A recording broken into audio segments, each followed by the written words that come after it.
Assalomu alaykum do'stlar. Bugun Cobalt'ni tekshirib chiqamiz. Xudo xolasa 2014 kraskalarga 100% toza, bitta ikkita chaqa-chuqa petnosi bor deyapti va probegini ham halol deyishdi. Xudo xolasa hozir tekshirib chiqamiz. Mashina eng asosiy joylaridan bittasi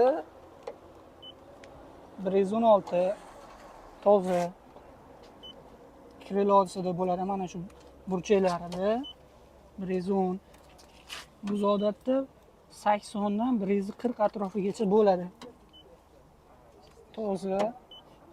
117 toza. Yaxshi. 118. 109 toza. Top toza bu yo'q ham. Zo'r.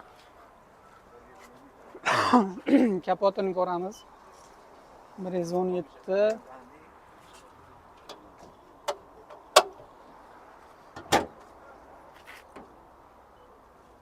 Mana shu joyda do'stlar mana kraskasi bor ekan. 393. Mana shu kraskasi bor ekan, ha? Mana shu kraskasi bor ekan. Bu yoqlari toza meniki.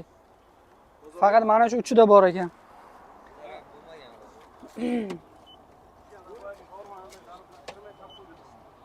Toza. Yaxshi.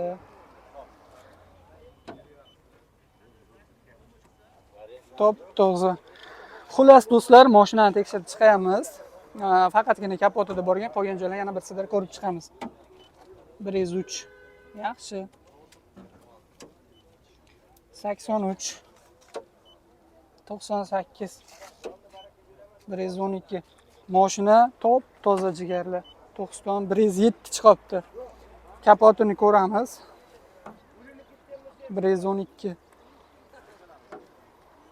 119. Mashina toza, xudo xolasa do'stlar. Kelinglar bitta tomini ham ko'raylik. 101 ekan tomi. Yaxshi, xo'p, endi probegini kompyuter orqali tekshiramiz jigarlar. Do'stlar, probegini tekshiramiz.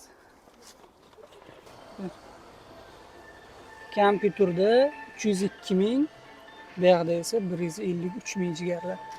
Mashina naqd 150 ming kilometr orqaga qaytarilgan. 302 ming ko'rsatib ko'ryapsizlar. Bu yerda 153 ming. 2014-yil mokri Cobalt'imizni tekshirib chiqdik. Kraskalari faqatgina o'sha kapotida bor ekan, oldida petnosi, qolgan joyi absolyutni top toza ekan. Probegida faqatgina 150 ming qaytarilgan ekan. Bozorda endi menimcha bir 70-80% mashina probegdagi mana shunaqa qaytgan bo'lsa kerak. Probeg 150 ming qaytarilgan mashinaga aldanib qolmaslik uchun bizga murojaat qilinglar. Pastda nomerlar qoldiraman. Bemalol telefon qilinglar. Любой mashinani ko'rib beramiz.